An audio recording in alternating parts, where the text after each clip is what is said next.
Hey YouTube, this is Chris. I'm sitting in my 2013 BMW M5. This is a very rare vehicle. It has a 6-speed manual transmission. They were only produced for the North America markets. Only 577 were ever built during the whole F10 generation of cars, and 17 of those were pre-production. So 560 were only ever available to the public, and over the years, as cars have blown up or been totaled, the number just continues to drop. So it's a pretty rare car, no doubt, but let's talk about my first impressions.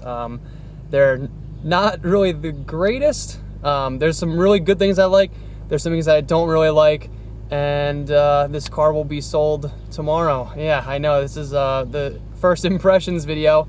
I basically had the car for a month and it's already sold. So the deal worked out in my favor, so I figured why not go ahead and sell it if I'm not totally in love. But we'll talk about all that stuff now.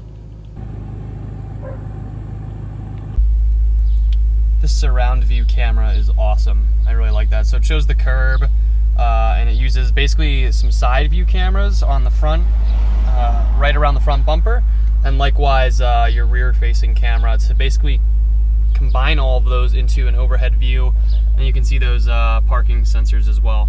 So as I start to back up here, you'll see my Prius getting a little bit closer into view there, and it just, you know, it'll beep like that until you get close, and then you can just come down here, and if you want, you can shut that off so it stops beeping at you if you're getting in like a tight spot. So yeah, pretty cool. So let's go ahead and we'll drive real quick to a nearby, like a parking lot or something, so I can show the car to you guys. It's really weird having this car be a stick shift, just because it's basically like, I mean, this car is essentially built on a 7 Series platform. So you have a 560 horsepower, and that's commonly referred to as underrated from factory.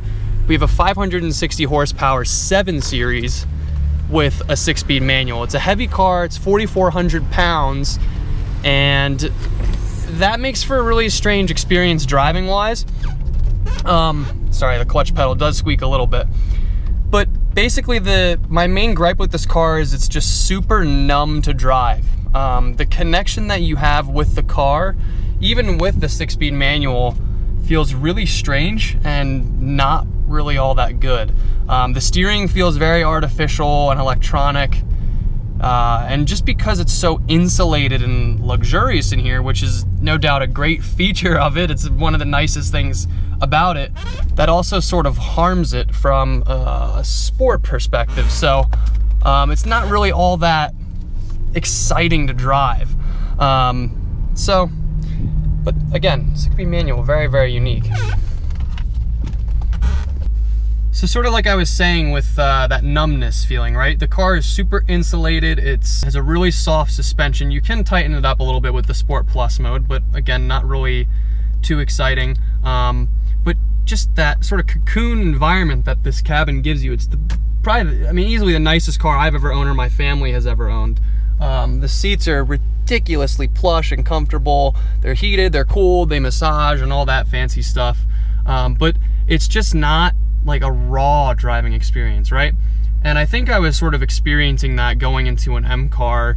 And when you hear the stats on paper, right? Twin turbo V8, 560 horsepower, 6-speed manual, rear wheel drive. That all screams to me that that's gonna be a wild driving experience.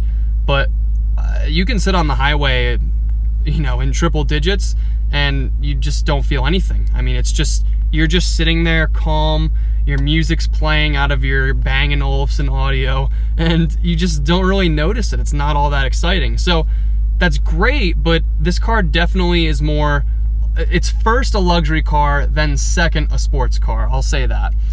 It's an extremely capable luxury car. I just don't know how else to put it. It's just better suited as a very sporty daily driver, like an Autobahn missile, driving, you know, 150 miles an hour for a road trip, not like a toy where you would want to take it out on the weekend for a spirited drive. I don't really know if that makes any sense, but I mean, this car is just, it's so nice, and I'm really gonna miss that. I mean, you have all these driver assistance features, the sound system is ridiculously nice, cooled seats, which I'll turn on because it's a hot day. The 6-speed manual is a really good transmission. It's pretty, it's, you know, easy to shift. The BMW shifters are pretty well known, famously for just being good. You know, has a nice kickback, nice springy feel to it. Very smooth, no notchiness or anything of the sort. So that's always a good plus about it. Again, all the camera features and stuff like that. But here's your drive mode selection. So let's see, I have M2 over here programmed for Sport Plus. You see everything over here on this gauge turns to Sport Plus. My engine, like throttle feedback, the suspension feedback, and the ride quality of that, and the steering feel is now in Sport Plus. It's, even with that, really all I notice is the throttle just gets really touchy. The steering wheel gets much heavier, but it's like a fake heaviness. It's not heaviness in a good way. It's like they've just made it way harder to steer the car. It doesn't feel like the steering has gotten sharper or more accurate or anything like that. You may as well just drive with comfort mode or the sport mode turned on for the steering wheel. I don't see any reason to do Sport Plus.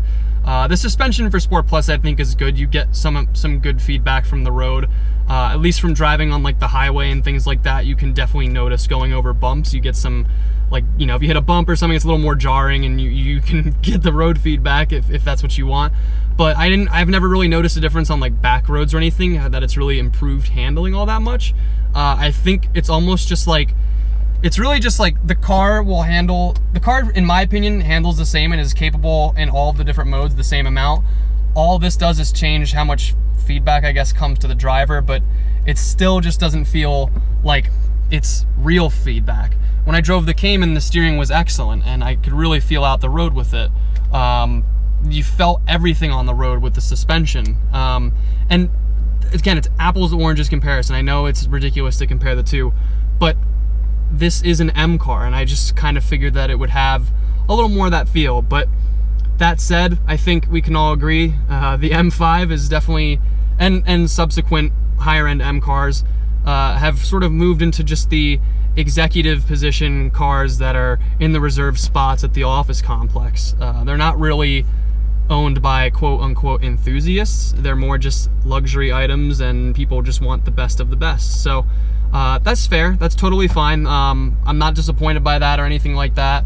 It's just the way that it goes, and this is an excellent car for what it is, by all means. I mean, I'm not rapping on it at all or saying it's bad or not buy one, but if you're looking at one of these as like a sports car, well, there's basically a reason that people tune the crap out of these things and do all sorts of exhaust mods, because from factory, it's a very numb experience. If you're looking for a daily driver that can just blow past people and just do all sorts of crazy stuff, this is it. I mean, it's a great car. You can pass anyone. No, I don't think anyone's gonna stop you in this. But again, if you want like a weekend toy, and that's what I'm looking for, right? Like a weekend toy that I can toss out on back roads and have fun with cruises with friends. This doesn't really fit the bill per se. I took it out yesterday, even on the way, just like on a quick 20-minute drive from where I live out to another town nearby, and it's all back road, farm roads, and it's really nice. And it's such a numb experience. This car's so fast, you know, you don't realize you're going like 70 miles an hour into a turn, and you're like, oh crap, and you have to slam on the brakes, and you feel the weight of the car because it's so heavy. The steering feedback isn't really there. So that's pretty much it. Ultimately, I wasn't like in love with the car. Commuting it, it's excellent, and just, you know, going out on like a date night or something, right? It's a very nice car to be in, but I think I just need something more exciting. So long story short, I listed it for sale, and yeah, I found a buyer who was willing to pay my asking price. So I'm gonna go forward with it, and this car will definitely be missed. I think I might regret it one day, knowing that it's one of 577, but it's still very cool to say that I've owned one, and it's been an awesome car to have for a month. So I think we can all agree, if anyone out there would want to make money owning one of these for a month, we would all do it, right? So yeah, that's pretty much it for my first impressions, and I guess this may just be my final video of the car. I'm really sorry. I didn't intend for it to sell that quickly, but the guy was like, yeah, I'll fly in tomorrow and bring a cashier's check. So we'll see whether or not that happens. If you see more videos of the car, you know it fell through, and I'll probably explain that as well. I'm a little dreading hunting for more cars, but we'll get something fun here on the channel, and don't worry. Thank you guys very much for watching. Take care.